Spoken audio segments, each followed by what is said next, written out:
Holes, Chapter 21. It was a long walk back to his hole. Stanley looked out through the haze of the heat and the dirt at the other boys, lowering and raising their shovels. Group D was the farthest away. He realized once again that he would be digging long after everyone else had quit. He hoped he'd finish before Mr. Sir recovered. He did not want to be out there alone with Mr. Sir. "He won't die," the warden had said, "unfortunately for you." Walking across a desolate wasteland, Stanley thought about his great-grandfather. Not the pig stealer, but the pig stealer's son, who was the one who got robbed by kissing Kate Barlow.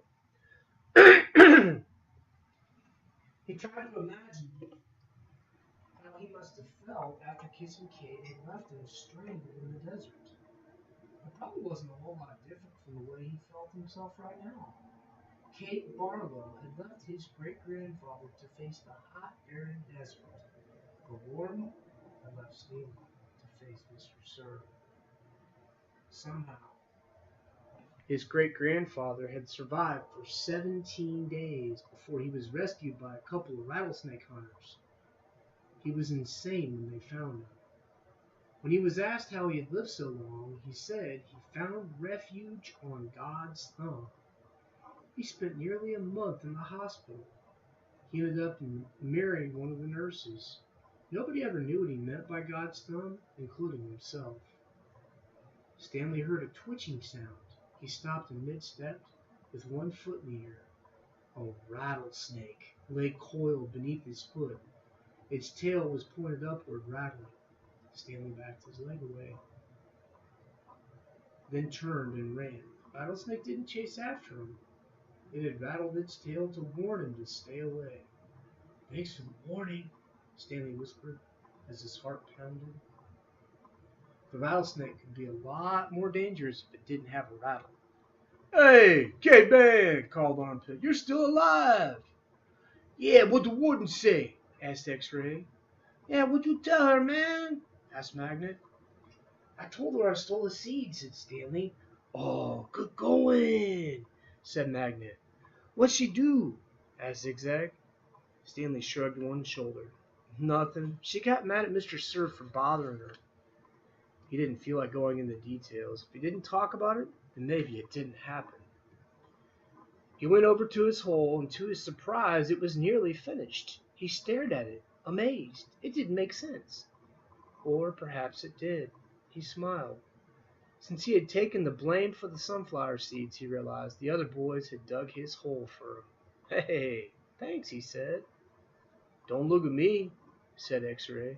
Confused, Stanley looked around, from Magnet to Armpit to Zigzag to Squid. None of them took credit for it. Then he turned to Zero, who had been quietly digging his hole since Stanley's return. Zero's hole was smaller than all the others. Chapter 22. Stanley was the first one finished. He spat in his hole, then showered and changed into his cleaner set of clothes. It had been 3 days since the laundry was done, so even his clean set was dirty and smelly. Tomorrow, these would become his work clothes, and his other set would be washed. He could think of no reason why Zero would dig his hole for him. Zero didn't even get any sunflower seeds. "I guess he likes to dig holes," Armpit had said. "He's a mole," Zigzag had said. "I think he eats dirt." "Nah, moles don't eat dirt," X-Ray pointed out. "Worms eat dirt." "Hey, Zero," Squid had asked. "Are you a mole or a worm?" Zero said nothing. Stanley never thanked him. But now he sat in his cot and waited for Zero to return from the shower room. "Thanks," he said as Zero entered through the tent flap. Zero glanced at him. Then he went over to the crates where he deposited his dirty clothes and towel. "Why'd you help me?" Stanley asked. Zero turned around. "You didn't steal the sunflower seeds," he said. "So neither did you," said Stanley. Zero stared at him. His eyes seemed to expand. It was almost as if Zero were looking right through him. "You didn't steal the stickers," he said. Stanley said nothing. He watched Zero walk out of the tent. If anybody had X-ray vision, it was Zero. "Wait!" he called. Then he hurried after him. Zero just stopped outside the tent, and Stanley almost ran into him. "I'll try to teach you to read if you want," Stanley offered. "I don't know how to teach, but I'm not that worn out today since you dug out of my hole." A big smile spread across Zero's face. They returned to the tent where they were less likely to be bothered. Stanley got out his stationery and a pen out of his crate. They sat on the ground. "Do you know the alphabet?" Stanley asked. For a second, he thought he saw a flash of defiance in Zero's eyes, but then it passed. "I think I know some of it," Zero said. "A, B, C, D. "Keep going," said Stanley. Zero's eyes looked upward. "E, F," said Stanley. "G," said Zero. He blew some of the hair out of the side of his mouth. "H-I-J-K-L," Stanley said. "That's right," said Zero. "I've heard it before. I just don't have it memorized exactly." "That's all right," said Stanley. "Here, I'll say the whole thing just to kind of refresh your memory, then you can try it." He recited the alphabet for Zero, and then Zero repeated it without a single mistake. Not bad for a kid who had never even seen Sesame Street. "Well, I've heard it before somewhere," Zero said, trying to act like it was nothing, but his big smile gave him away. The next step was harder. Stanley had to figure out how to teach him to recognize each letter. He gave Zero a piece of paper and took a piece for himself. "I guess we'll start with A." He printed a capital A, and then Zero copied it on his sheet of paper. The paper wasn't lined, which made it more difficult, but Zero's A wasn't bad, just a little big. Stanley told him he needed to write smaller, or else they'd run out of paper real quick. Zero printed it smaller. "Actually, there's 2 ways to write each letter," Stanley said. He realized this is going to be even harder than he thought. "This is capital A, but usually you'll see a small a. You only have to write capitals at the beginning of a word and only if it's the start of a sentence, or if it's a proper noun like a name." Zero nodded as if he understood.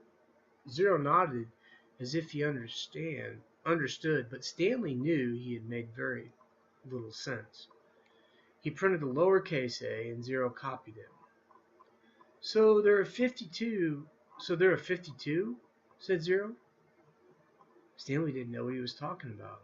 "Instead of 26 letters, there are really 52? Stanley looked at him surprised. "Oh, I guess that's right. How'd you figure that out?" he asked. Zero said nothing. "Did you add?" Zero said nothing. "Did you multiply?" "That's just how many there are," said Zero. Stanley raised and lowered one shoulder. He didn't even know how Zero knew there were 26 letters in the first place. Did he count them as he recited them? He had Zero write a few more upper and lowercase a's. Then he moved to a capital B. This was going to take a long time, he realized. "You can teach me 10 letters a day," suggested Zero. 5 capitals and 5 smalls. After 5 days, I'll know them all. Except on the last, I'll have to do 12. 6 capitals and 6 smalls. Again, Stanley stared at him, amazed he was able to figure all that out. Zero must have thought he was staring for a different reason, because he said, "I'll dig part of your hole every day. I can dig for about an hour, and then you can teach me for an hour. And since I'm faster digger anyway, our holes will get done about the same time. I won't have to wait for you." "Okay," Stanley agreed. As Zero was printing his B's, Stanley asked him how he figured it out it would take 5 days. "Did you multiply? Did you divide?" "That's just what it is," said Zero. "It's good math," said Stanley. "I'm not stupid," Zero said. "I know everybody thinks I am. I just don't like answering their questions." Later that night, As he lay in his cot, Stanley reconsidered the deal he had made with Zero. Getting a break every day would be a relief, but he knew X-Ray wouldn't like it. He wondered if there might be some way Zero would agree to dig part of X-Ray's hole as well. But then again, why should he? I'm the one teaching Zero. I need the break, so I'll have the energy to teach him. I'm the one who took the blame for the sunflower seeds. I'm the one who Mr. Sir's mad at. He closed his eyes, and images of the warden's cabin floated inside his head.